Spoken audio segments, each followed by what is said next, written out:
angelamvullo. Appearing.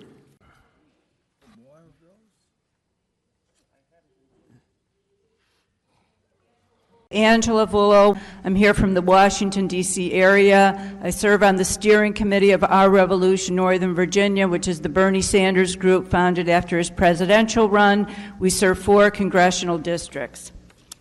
I come here before you today to support the idea of federal aid to cities and states to build urgently needed infrastructure by the creation of a national infrastructure bank. The nation is in desperate need of a new mission, which would include high-paying jobs, rebuilding our dilapidated infrastructure, construction of new 21st century projects, and a restoration of hope for much of our country. Since the murder of John Kennedy, his brother Bobby, and Martin Luther King, the nation has gone downhill for over 50 years. The result has been not only a shutdown of our once envied industrial capability, but also an increasing social collapse. The rise in income inequality has led to a complete split in the population between the haves and the have-nots. There has been a dramatic increase in suicides, drug abuse, overdose deaths. Annual deaths from drug abuse are now greater than the total deaths during the Vietnam War. In addition, we now have regular rage-driven mass shootings, so regular that we have become numb to the impact. For the first time in U.S. history, life expectancy has declined for 3 successive years. We are in a dying culture gripped by fear, despair, and hopelessness. We are in need of a new mission like that of Franklin Delano Roosevelt's New Deal or the John Kennedy moonshot. We need to inspire a new generation of trailblazers to make the new discoveries in the arts and sciences which can be translated into increasing in the standard of living and inspiration of culture. This must start with a massive commitment to first rebuild and then add on to our infrastructure and industry. According to sources that vary from the American Society of Civil Engineers to the U.S. Chamber of Commerce, the nation faces a shortfall of $4 trillion in infrastructure spending just to get back to a tolerable level of capability. To introduce new 21st century high-speed rail, power, water systems will demand over $1 trillion more. Much of the new spending will have to come from the Congress, but with a budget deficit of over $1 trillion per year, additional monies will have to come from outside of the system. That is why I am supporting the creation of a new national infrastructure bank with $4 trillion in capital to start to help drive this process. Each previous such bank, going all the way back to the Founding Fathers, contributed mightily to the building of our nation's productive capabilities. We have to shed the despair of today and replace it with a hope for tomorrow. Let us start, as Franklin Delano Roosevelt did, with something simple yet profound, and rebuild our infrastructure and industry and make the nation once again the envy of the world. Thank you. Thank you. Next speaker, Mr. Clerk. Stuart Rosenblatt.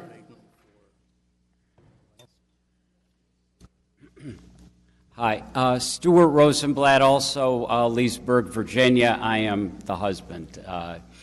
And here on orders, no, just kidding. I'd like to thank the council for giving us the opportunity to speak here. I am also a very active Democrat, heavily involved in coalitions nationally on this question, this burning question of building the infrastructure of the country.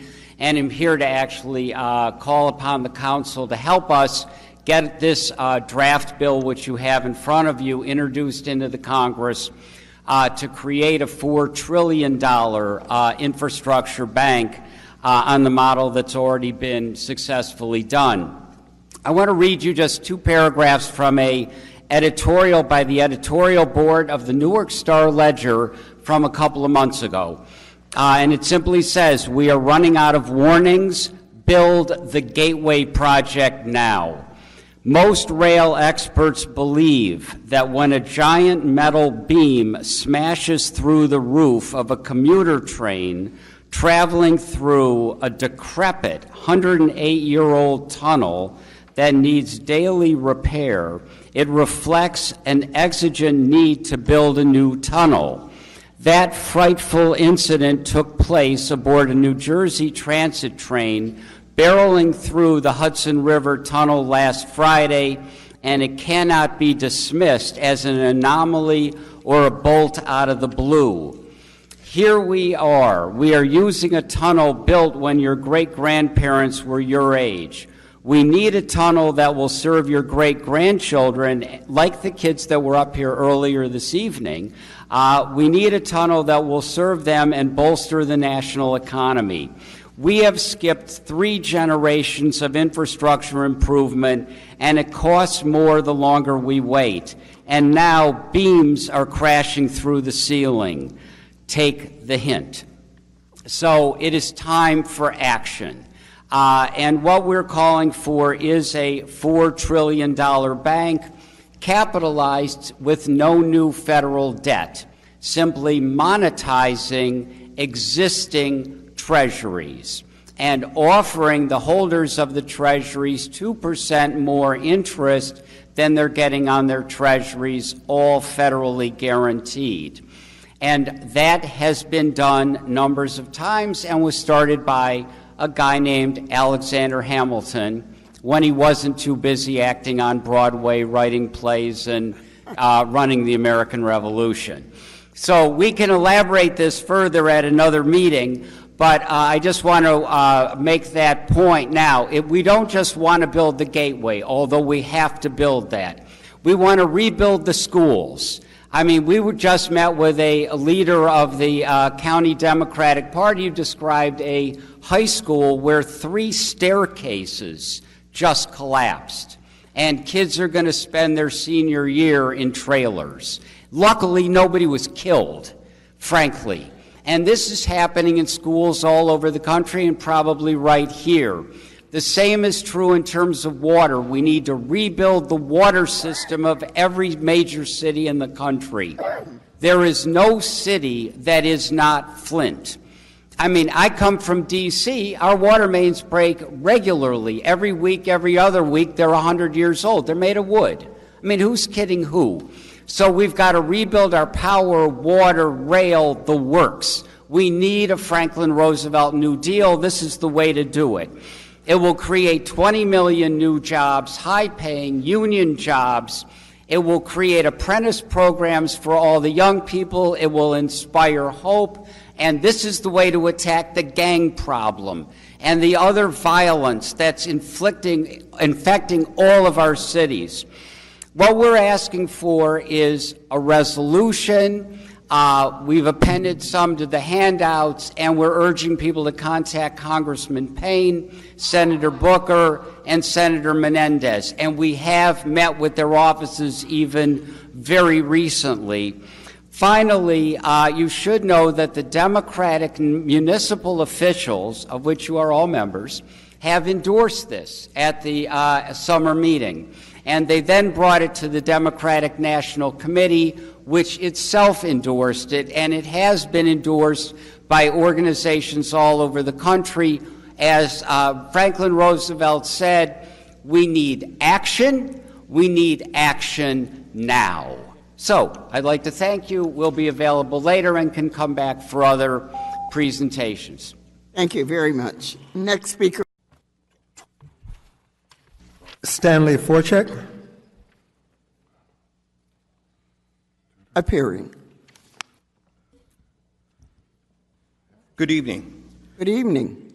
Thank you very much for giving me this opportunity to speak. I'm here with Angela and Stuart regarding the Federal Bank for Infrastructure. Sir, please state your name on the record. Oh, I'm sorry, Mr. Name and address. Oh, my name is Stan Forzik. I'm actually from Williamstown, New Jersey, which is just outside the Philadelphia area, but I grew up in Belleville. I went to high school in Newark. My first job was in Newark many years ago, and I appreciate the opportunity to come up here. But I want to follow through on some of the points that Stuart had brought up.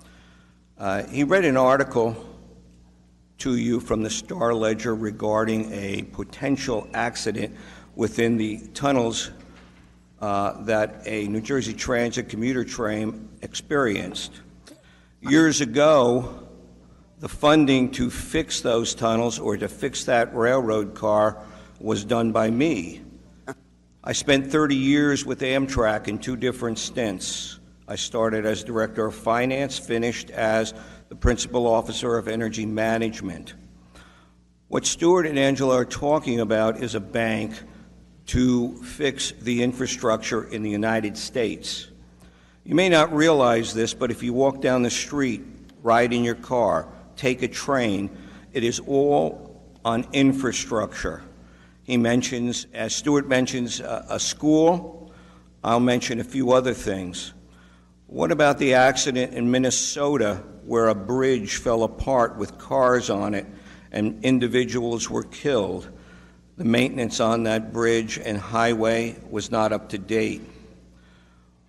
What about in Allentown, Pennsylvania, where a water main ruptured and water flooded the streets? What you have to realize is in this country we are very lucky. All of the infrastructure was built many years ago, long before we were born. Railroads were built in the 1850s. They're still running on the same roadbed. Highways were put together on an interstate highway system in the 1950s. That's almost 70 years ago. The water systems are over 100 years old. The tunnels that Stuart mentions are over almost 110 years old. It's a good thing we had good engineers. Otherwise, we'd be having this conversation many years prior to this. I think it's time that we start thinking about the infrastructure. The proposals that they're making or have made before Congress, I was down in Washington with them last week, and we discussed that with many people. And they have resolutions before both sides of Congress. But there's a lot of partisanship down there where people don't want to get it approved. We believe that we have the answer in coming across with the U.S. Bank. There have been 4 banks. Each one of them ended their charter in the black. I urge you to consider some of the things that they have given you here today.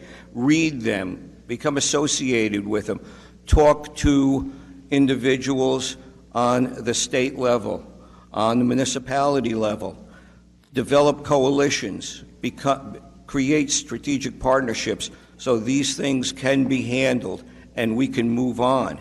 The longer we wait, the more we're going to have to fix. Stuart mentions $4 trillion.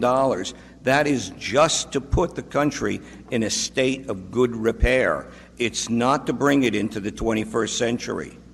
You want to get to the 21st century, you want to get to the 22nd century for all of our children and our grandchildren, then it's going to take a lot more. But this plan, this bank, will do it, and I urge you to consider it. We need a champion to get things done. Angela mentioned the fact that at the only time in this country that someone set a goal and actually attained something was President Kennedy when he set the goal of going to the moon. And look at everything, all of the technology that came out of that. We have to set a goal. If you don't set a goal, you have nothing to shoot for. So let's think about shooting for a goal to create better infrastructure. Thank you very much. Thank you.